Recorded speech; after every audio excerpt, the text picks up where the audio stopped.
امام بخاری اور امام مسلم کے دادا استاد کون ہیں؟ عبداللہ ابن مبارک دادا استاد ہیں. امام مسلم تو خود امام بخاری کے شاگرد بھی ہیں. عبداللہ ابن مبارک سے حدیثیں بھی لی ہیں امام بخاری نے، امام مسلم نے. السلام علیکم ورحمۃ اللہ وبرکاتہ. امام بخاری کے استاد کا امام ابو حنیفہ کے ساتھ رفع الدین پر مناظرہ. تو اس ویڈیو میں جو ہے رفع الدین کے بارے میں کچھ باتیں ہوئی ہیں، اور امام بخاری کے استاد کا جو امام ابو حنیفہ کا جو معاملہ ہے وہ بھی اس ویڈیو میں ریکارڈ ہوا ہے. اور بھی جیسے کہ امام ابو حنیفہ نے سنت کا مذاق اڑایا تو عبداللہ ابن مبارک نے امام ابو حنیفہ کو پھکی دی. یہ ساری چیزیں بھی کیا ہے اس ویڈیو میں آپ کو پتہ چلے گا. اور ہم چاہیں گے کہ آپ لوگ بھی قرآن اور حدیث کی روشنی میں جو بھی بات کرنا چاہتے ہیں وہ کریں، اور دوسرے لوگوں تک اچھی باتیں پہنچائیں، اور اپنا جو بھی پوائنٹ ہے وہ سب رکھیں. اللہ ہم سب کو ہدایت دے کہ ہم سب صحیح راستے پر چلیں اور صحیح بات بولیں. آمین ثم آمین. اور عبداللہ ابن مبارک کا ایک قول ہے صحیح سند کے ساتھ جامع ترمذی میں 256 نمبر حدیث کے کانٹیکسٹ میں کہ جو رفع الیدین کرتا ہے اس کی حدیث ثابت ہے ابن عمر والی، اور جو رفع الیدین نہیں کرتا اس کی ابن مسعود والی حدیث ثابت نہیں ہے.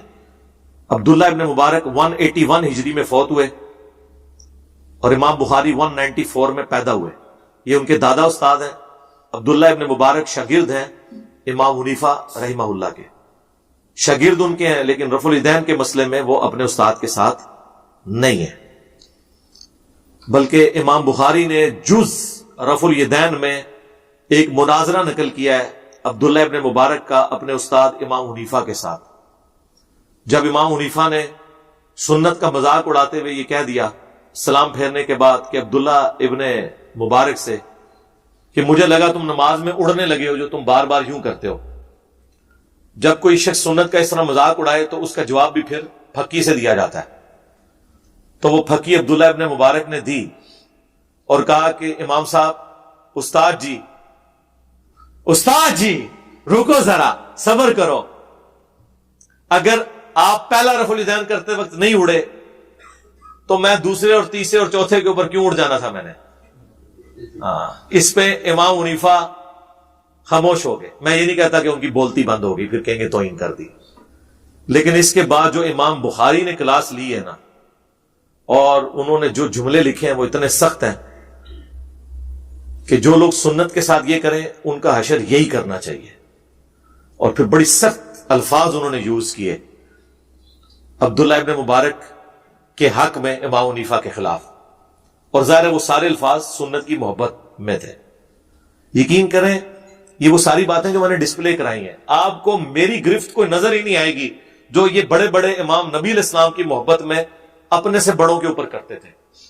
یعنی گھوڑوں کی دموں والی حدیث جب حنفیوں نے پیش کی تو جز رفع الیدین میں امام بخاری نے لکھا کہ جو لوگ گھوڑوں کی دموں والی حدیث رفع الیدین پہ لگا رہے ہیں، مسلم شریف کی حدیث، وہ تو سلام پھیرتے ہوئے الفاظ ہیں کہ زانوں پہ ہاتھ رکھو اور یوں نہ کرو، اور دم ہلتی بھی یوں ہے، ایسے ایسے نہیں ہلتی. گھوڑا یوں دم لاتا، ان کا گھوڑا شاید ایسے ایسے لاتا ہو. تو امام بخاری نے کہا کہ جو یہ حدیث رفع الیدین پہ لگا رہے ہیں انہیں ڈر جانا چاہیے کہ اللہ کا عذاب نہ ان پر آ جائے. اور سورہ النور کی انہوں نے آیت نقل کر دی کہ جو رسول اللہ کی مخالفت کرتے ہیں وہ ڈرتے نہیں کہ اللہ کا عذاب آ جائے ان پر. امام بخاری نے کہا کہ انفیو اللہ سے ڈر جاؤ تم پر اللہ کا عذاب نہ آ جائے کہ تم گھوڑوں کی دموں والی حدیث لگا رہے ہو. ابھی امام بخاری کو تو یہ پتہ ہی نہیں تھا کہ انہوں نے بعد میں وہ بت رکھنے والی بھی لگانی ہے. اس پہ تو امام بخاری نے کوئی اس سے بھی سخت آیت ڈھونڈ کے تو ان کے اوپر لگانی تھی. اب حنفیوں کے گلے کا یہ کانٹا بنی ہوئی ہے، وہ کہتے ہیں نہیں جی وہ جز رفع الیدین تو امام بخاری سے ثابت نہیں ہے. جناب کلمی نسخے موجود ہیں اس کتاب کے پوری اسناد کے ساتھ. مکتبہ ظاہریہ کی، وہ سلطان ظاہر تھے، ایک مسلمانوں میں بہت بڑے ایک سلطان گزرے ہیں، انہوں نے اپنی لائبریری بنائی تھی. اسی میں شیخ البانی بھی پڑھتے رہے. نیچے دکان تھی گھڑیاں ٹھیک کرنے کی، ان کے ابو کی چابی ان کے پاس ہوتی تھی.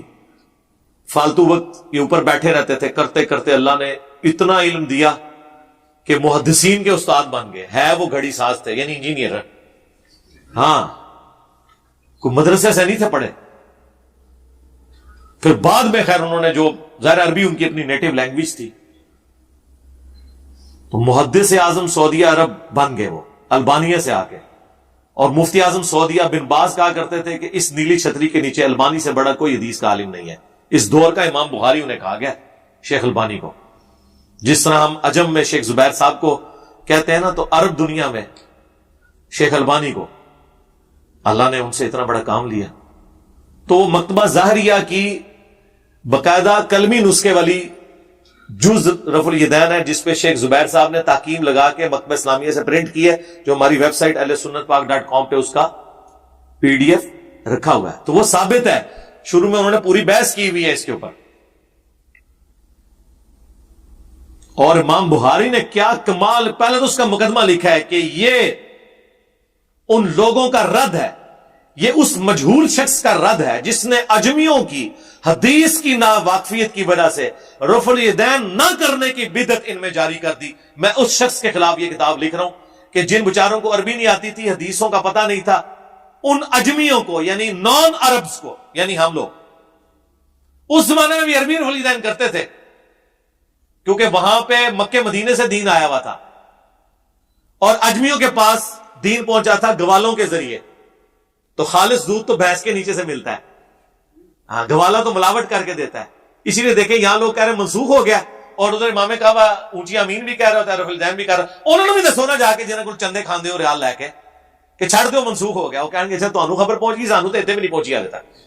सरकार उधर भी वही खबर है जो इधर है, क्योंकि किताब सऊदिया के चैनल पे भी बुखारी मुस्लिम ही पेश कर रहे होते हैं, और हमारे टेबल पे भी बुखारी मुस्लिम है, और तुम्हारे मदरसों पे भी बुखारी मुस्लिम है। तुम अमल नहीं कर रहे, ये तुम्हारी दो नंबरी है। किताबें तो अपनी जगह मौजूद है, चाहे अजम का मुसलमान हो चाहे अरब का। तो वो शेख जुबैर साहब की पूरी ताकीम के साथ वो मौजूद है। उसके स्टार्ट में आप देखें कितने सख्त अल्फाज हैं इमाम बुखारी के, ये उस मजहूल शख्स का रद्द है। अब वो शख्स कौन है? बाज कहते हैं ये इमाम हनीफा के ऊपर उन्होंने इतने सख्त जुमले बोले हैं, बाज कहते हैं इब्राहीम नखी के ऊपर बोले हैं। चूंकि इमाम बुखारी ने किसी का नाम मेंशन नहीं किया, लिहाजा इससे मुराद हर वो हनफी है जो कुरान और सुन्नत के मुकाबले पे अपनी तालीमात या अपने बाबों को लेके चल रहा है, हम नाम लिए बगैर। और इमाम बुखारी ने 100 से ज्यादा अहदीस और आसार रफुल यदैन के हक में लिए हैं, और पहली हदीस मौला अली से ली है, ताकि अगर कोई कहना जी अबू बकर से साबित करें फैदैन जी, उमर से साबित करें, उस्मान से, अली से, उन्होंने कहा छड़ दो, रुको जरा, सब्र करो, हम अली से ही साबित कर देते हैं, ताकि फिर ये सवाल ही ना करो कि आखिरी वक्त तक करते थे या नहीं करते थे। हां, खुलफा राशिदीन करते थे या नहीं करते थे। उस शख्स से हदीस लेके आए कि जो तीनों खुलफा के साथ रहा, रसूलुल्लाह के साथ रहा। अगर कोई हदीस मनसूख भी हुई थी जो अबू बकर, उमर, उस्मान को भी ना पता चली, मौला अली से तो नहीं छुपी हुई थी। मौला अली की वो हदीस तिरमिज़ी और इब्ने माजा में भी है कि मौला अली नमाज का तरीका सिखाते हैं ताबईन को, कि नबी इस्लाम जब नमाज शुरू करते तो दोनों हाथ कंधों तक उठाते, रुकू में जाने लगते तो दोनों हाथ कंधों तक उठाते, और रुकू से सर उठाते तो दोनों हाथ कंधों तक उठाते। ये हदीस इब्ने माजा में और तिरमिज़ी में है। और इमाम बुखारी ने जुज़ रफ़ुल यदैन में पहली हदीस ये लेके हनफियों के सारे सवाल खत्म कर दिए। पैसिफिक ओशन की गहराइयों में और अटलांटिक की ठंडक में फेंक दिए जाके। एक रवायत लिखी और लोग कहते हैं जी हम वो रवायतें पेश करते हैं, किताब ही साबित नहीं है। और यार जो लोग बुखारी मुस्लिम की रफ़ुल यदैन की हदीसें नहीं माने हुए हैं, उनसे आपने जुज़ रफ़ुल यदैन की हदीसें मनवानी है इमाम बुखारी की किताब की। और जो कुरान के अकीदों को नहीं माने हुए, उनसे आपने इमाम बुखारी की किसी किताब से कोई बात निकल करके उनसे मनवानी है। लेकिन फिर भी हमारे कलमा को भाई है, नमाजें इनके पीछे पड़े, चंदे इनको दें, ये आपको मस्जिद से निकालें तब भी पीछे पड़े, ताकि आप खामोश दावत करें सुन्नत की इंशाअल्लाह।